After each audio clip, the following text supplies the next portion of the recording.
안녕하세요. 북토피아입니다.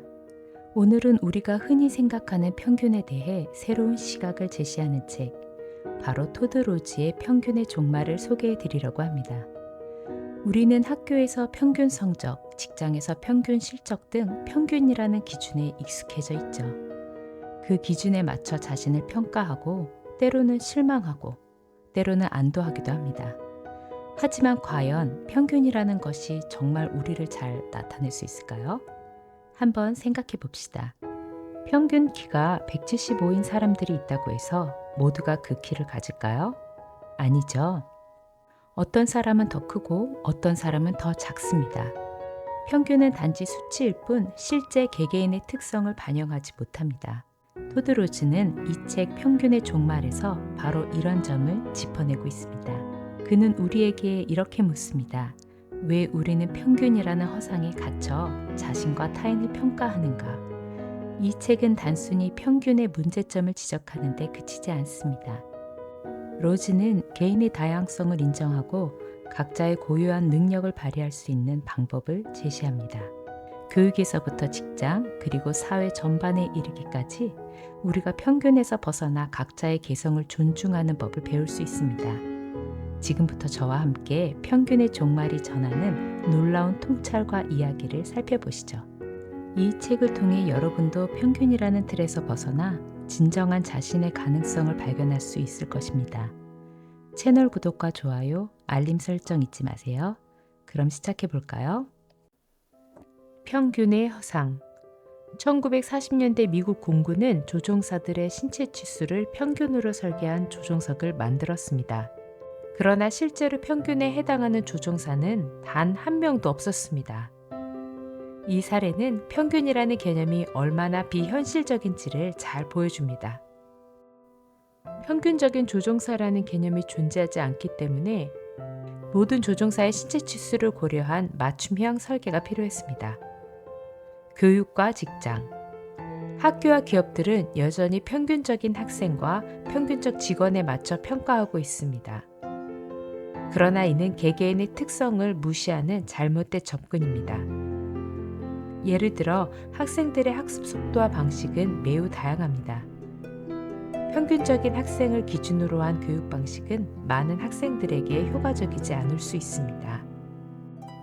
기업에서도 마찬가지로 직원들의 능력과 성향은 다양하기 때문에 평균적인 기준으로 평가하는 것은 비효율적입니다. 개별 맞춤형 접근. 마이크로소프트의 스택 랭킹 제도는 직원들을 1차원적으로 평가하는 방식이었습니다. 이 제도는 직원들의 성과를 순위로 매겨 하위 10%를 해고하는 방식이었지만 이는 직원들의 사기를 저하시켰고 결국 실패로 끝났습니다. 이 사례는 1차원적인 평가 방식이 얼마나 비효율적인지를 보여줍니다. 교육혁명. 학습 속도를 학습 능력과 동일시하는 오류를 지적합니다. 모든 학생이 동일한 속도로 학습하지 않기 때문에 개개인의 학습 속도와 방식에 맞춘 교육이 필요합니다. 예를 들어 어떤 학생은 수학을 빠르게 이해할 수 있지만 언어 과목에서는 더 많은 시간이 필요할 수 있습니다. 따라서 개별 맞춤형 교육이 중요합니다.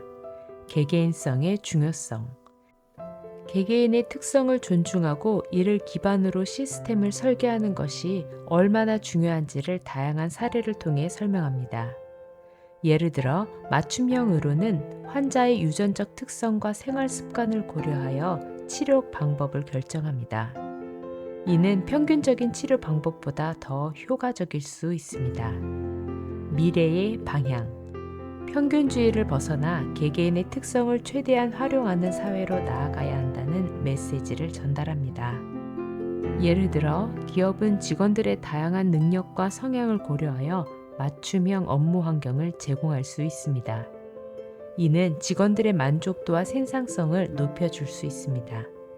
이 책은 평균이라는 개념이 얼마나 허구적인지를 다양한 사례와 연구를 통해 설명하며 개개인의 특성을 존중하는 것이 얼마나 중요한지를 강조합니다.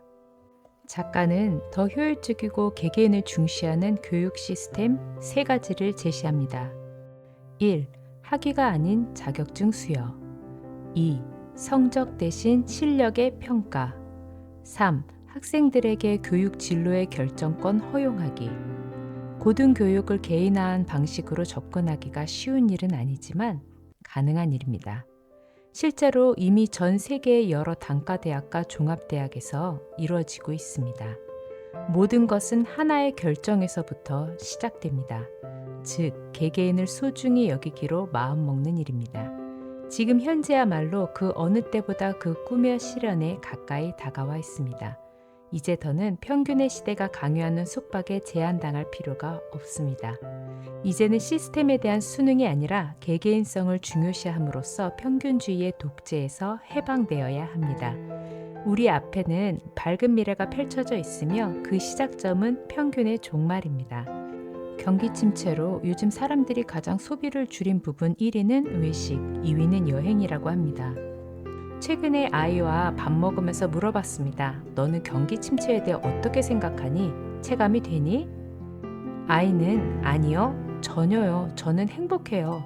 왜? 저한테는 항상 1, 2만 원의 돈이 있어요.